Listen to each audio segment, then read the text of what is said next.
इतना कुछ सोचा था मैंने कि आदित्य भौजी की शादी में ये करूंगी वो करूंगी, लेकिन कुछ भी नहीं कर पाई मैं। और ऊपर से अन्ना साहब ने कोल्हापुर से लाकर हमें यहाँ पटक दिया। अब इस गांव में तो कुछ कर भी नहीं सकते ना। और बहनी, ऐसे भिखारी जैसे समझियों से हमारा पाला पड़ा है ना कि बस उसी का नतीजा है ये सब कुछ। शांति, थोड़ा धीरे बोलो। अगर आई साहब को पता चलेगा कि तुम उनके सर्वगुण संपन्न बहू के बारे में बोल रहे हो, ट्रस्ट मी, तूफान आ जाएगा। अरे बहनी, काहे की सर्वगुण संपन्न, आपने देखा नहीं उसके हाथों की मेहंदी तक तो रची नहीं। और वैसे भी अब शगुन के मामले में तो उनका रिकॉर्ड है।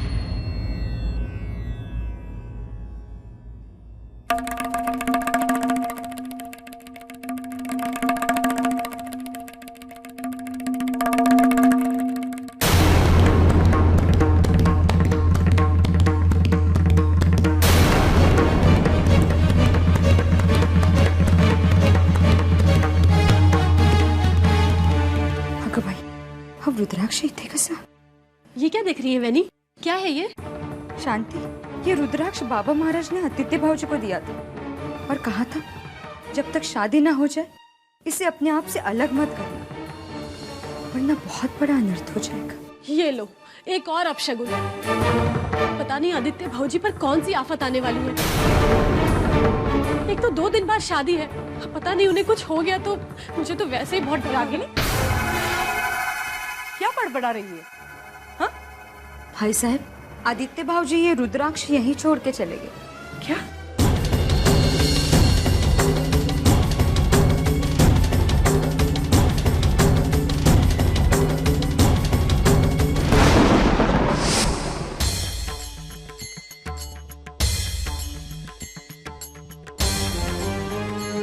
महाराज, ये किस लिए? आदित्य जी, बाबा महाराज ने ये रुद्राक्ष आपको देने के लिए कहा है। ये रुद्राक्ष कोई साधारण रुद्राक्ष नहीं है, ये दत्त गुरु का प्रसाद है। इस विघ्नहारक रुद्राक्ष को साक्षात गंगापुर से बाबा महाराज ने आपके लिए मंगवाया है। आज से विवाह संपन्न होने के दिन तक हर क्षण हर पल इस रुद्राक्ष को आपको अपने निकट रखना है। जो आज्ञा महाराज। बस एक बात का विशेष ध्यान रखिए कि गलती से भी ये रुद्राक्ष आपसे अलग ना हो, वरना अनर्थ होने की संभावना है।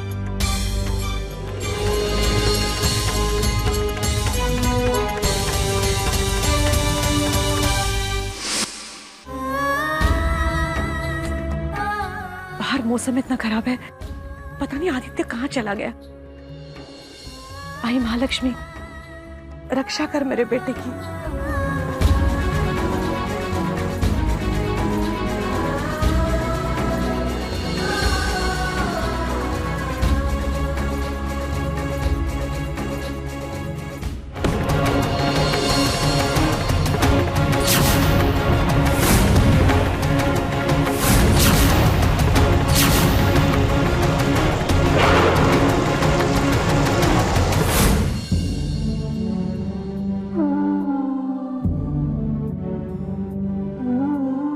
क्यों इस तरह चले गए आप आदित्य?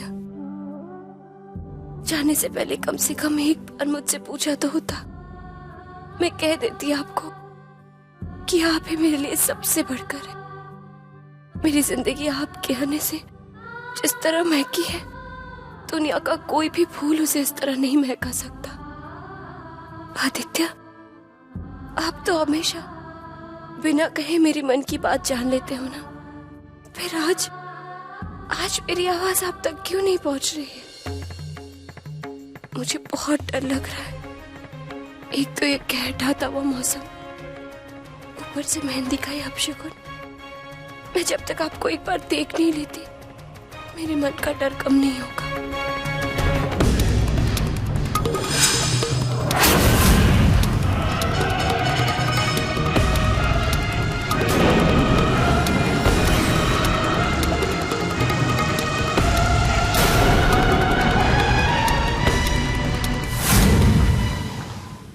अरे देवा, स्वरा, ये क्या किया तुमने? स्वरा, ये तूफान तो देख रही हो ना तुम, फिर भी ऐसे तूफान में आदित्य भाऊजी को इतने दूर भेज दिया, वो भी मामूली फूलों के लिए। मेरा यकीन मानिए वैडी, मैंने उनसे नहीं कहा था फूल लाने के लिए। लेकिन स्वरा, वो फूल तुम्हें बहुत पसंद है, ऐसा तुमने कहा था कि नहीं? बोलो स्वरा, कहा था कि नहीं, तुम्हारी और आदित्य भाऊजी की पहचान आज की तो नहीं है, और तुम भाऊजी का स्वभाव बहुत अच्छे तरीके से जानती हो। अगर उनके दिमाग में कोई बात घर कर दे तो वो उसका पीछा नहीं छोड़ते। ऊपर से तुम्हारा प्यार, जरूर तुम्हारे प्यार ने ही उनको मजबूर कर दिया होगा यहाँ से जाने के लिए। अगर तुम उन फूलों का जिक्र नहीं करते ना, तो आज ये नौबत ही नहीं आती। नहीं, अब क्या होने वाला है? वही तो, मेरी दाई आंख भी फड़क रही। स्वरा, आज तक मैं तुम्हें सुलझी हुई और समझदार लड़की समझती थी, लेकिन तुम तो बहुत स्वार्थी किस्म की निकली। मैं तो कहती हूँ ऐसा था क्या उन फूलों में जो आपको आदित्य भाऊजी की जान से भी ज्यादा प्यारे हो गए? नहीं बहनी, ऐसा मत कहिए। चुप हो जाओ स्वरा, कुछ और बोलने की जरूरत नहीं है। वैसे भी हम में से किसी का मूड नहीं है तुम्हारी बकवास सुनने के। तुम्हें भाऊजी की चिंता हो ना हो, हम सब लोगों को बहुत है। बस करो, क्या लगा रखा है? अरे ये भी कोई वक्त है इन सब बातों का? बस आई महालक्ष्मी से प्रार्थना करो, मेरा आदित्य जहां पर भी हो ठीक हो।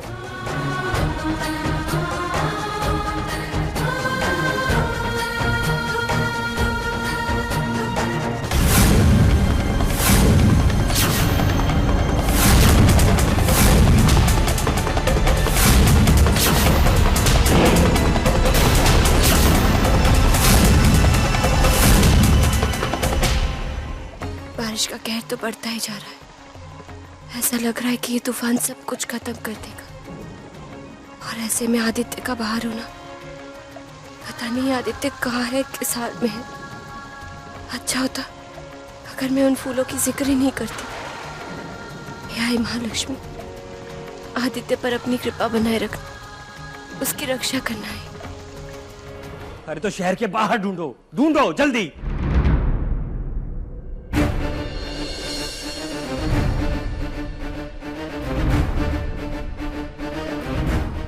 कुछ तो कीजिए ना। हाँ मैं जरूर करूंगा, पानी पी लो।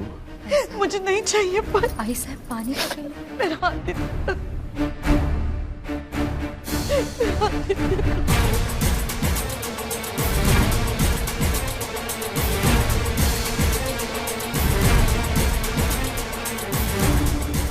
तुमने अपनी बाइक क्यों दी उसे? ओ साहब जी, ओ आदित्य साहब ने। अरे लेकिन तुम्हारी अकल क्या घास चले गई थी? मौसम का हाल नहीं दे सकते तुम?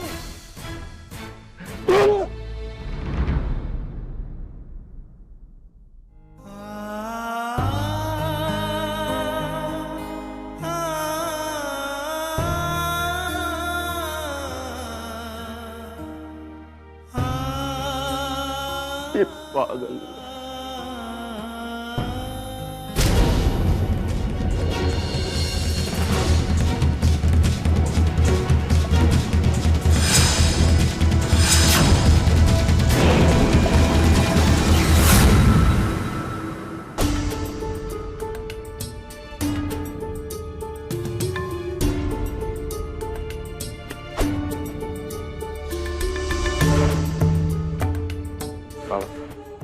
क्या हुआ? लगा फोन? बाबा मैं कब से ट्राई कर रहा हूँ, फोन बंद आ रहा है। हमें बताए बिना कैसे जा सकता है लड़का?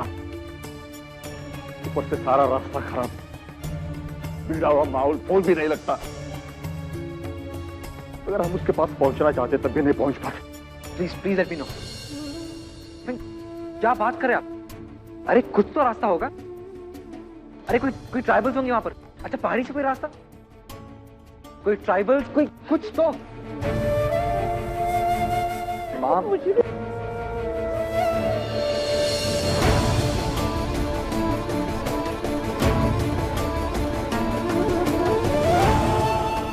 कुछ बताइए। प्रयत्न करते कुछ तो बताइए। शांत।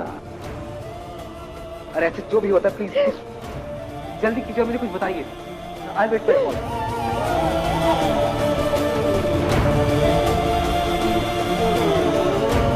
क्या हुआ? क्या कहा पुलिस ने? उन्हें भी कुछ नहीं पता है। बारिश के कारण बीच रास्ते में पेड़ गिर चुके हैं। इसके कारण आने जाने के सभी रास्ते बंद हो चुके हैं। वो अपनी तरफ से पूरी कोशिश तो कर ही रहे हैं, लेकिन बाबा एक कुदरती साथ नहीं दे रही है।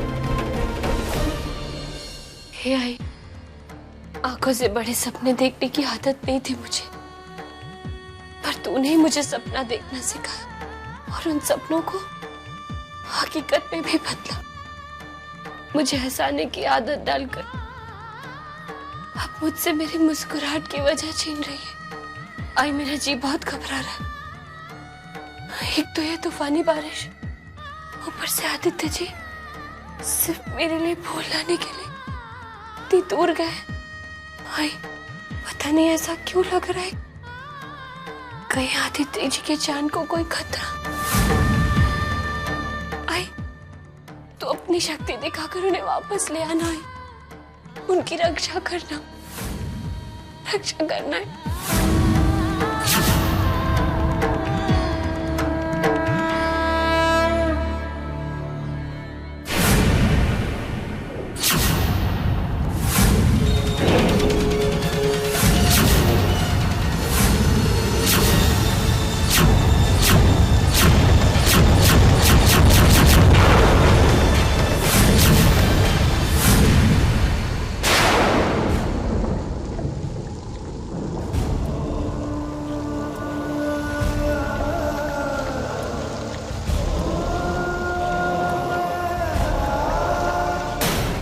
बहनी आइए ना।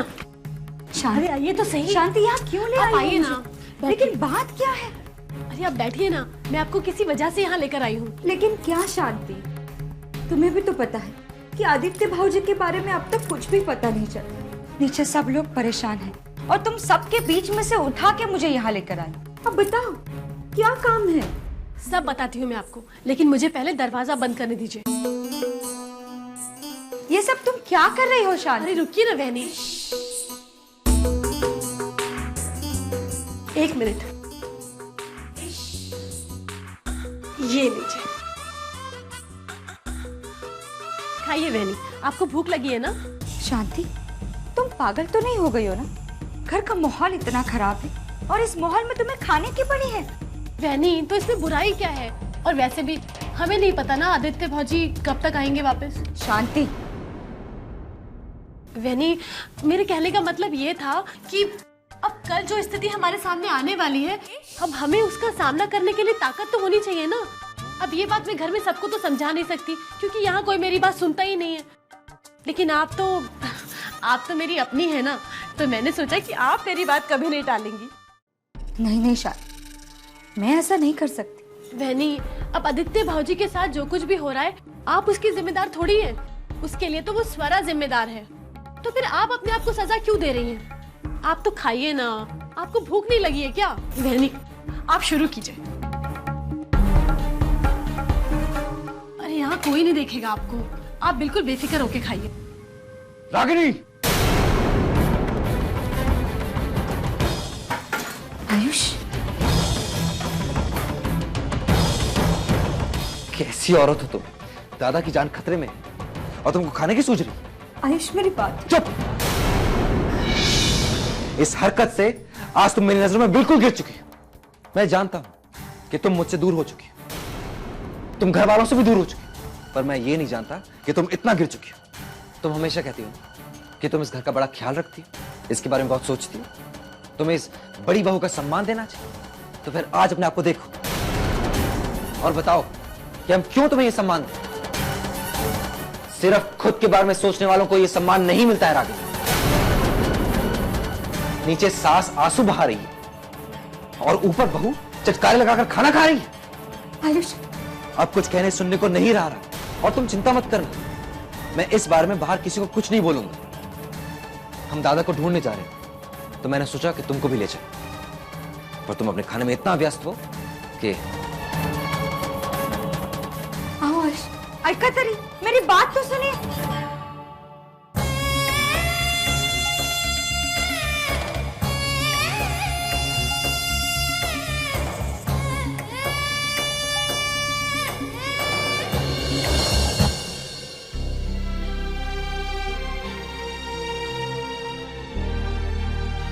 अहो तुम्हाला काय वाटतं सब ठीक हो जाएगा ना? जावई बापू, जावई बापू को कुछ नहीं होगा। देख मंजू, वहां जो बैठे हैं ना वो कोल्हापुर में, वो हजारों आंखों से देख रही है। वो हम पर कभी अन्याय नहीं होने देगी। ये सब कुछ हमारी बच्चे के साथ क्यों हो रहा है?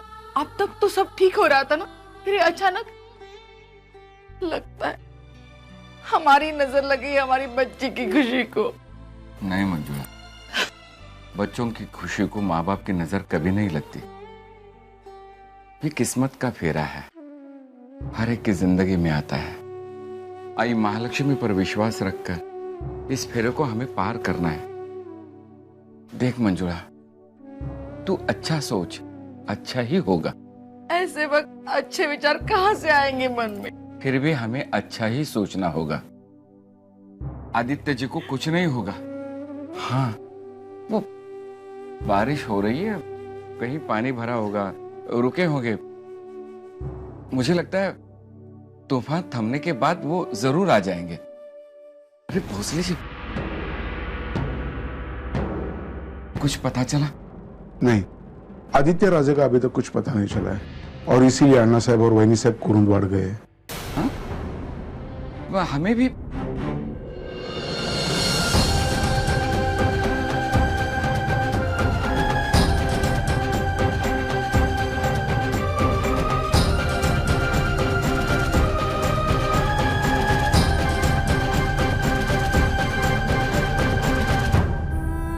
आई महालक्ष्मी, सब ठीक कर देना।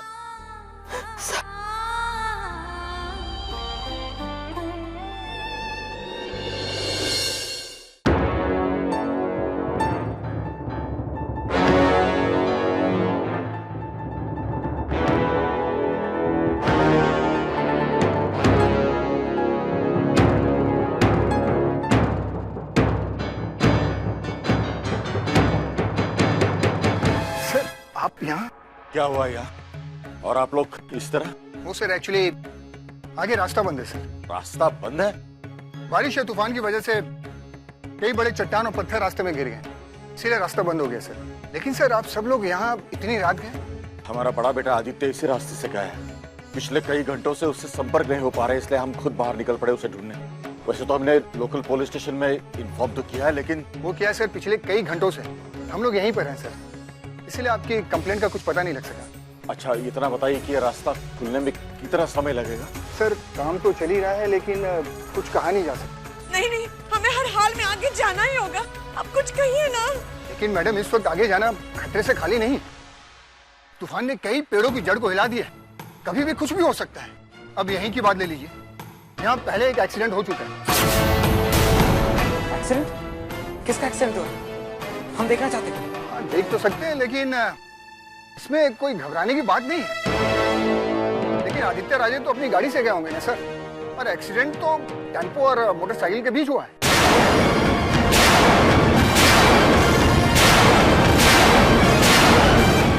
और मोटरसाइकिल वाले की मौके पर ही मौत हो गई।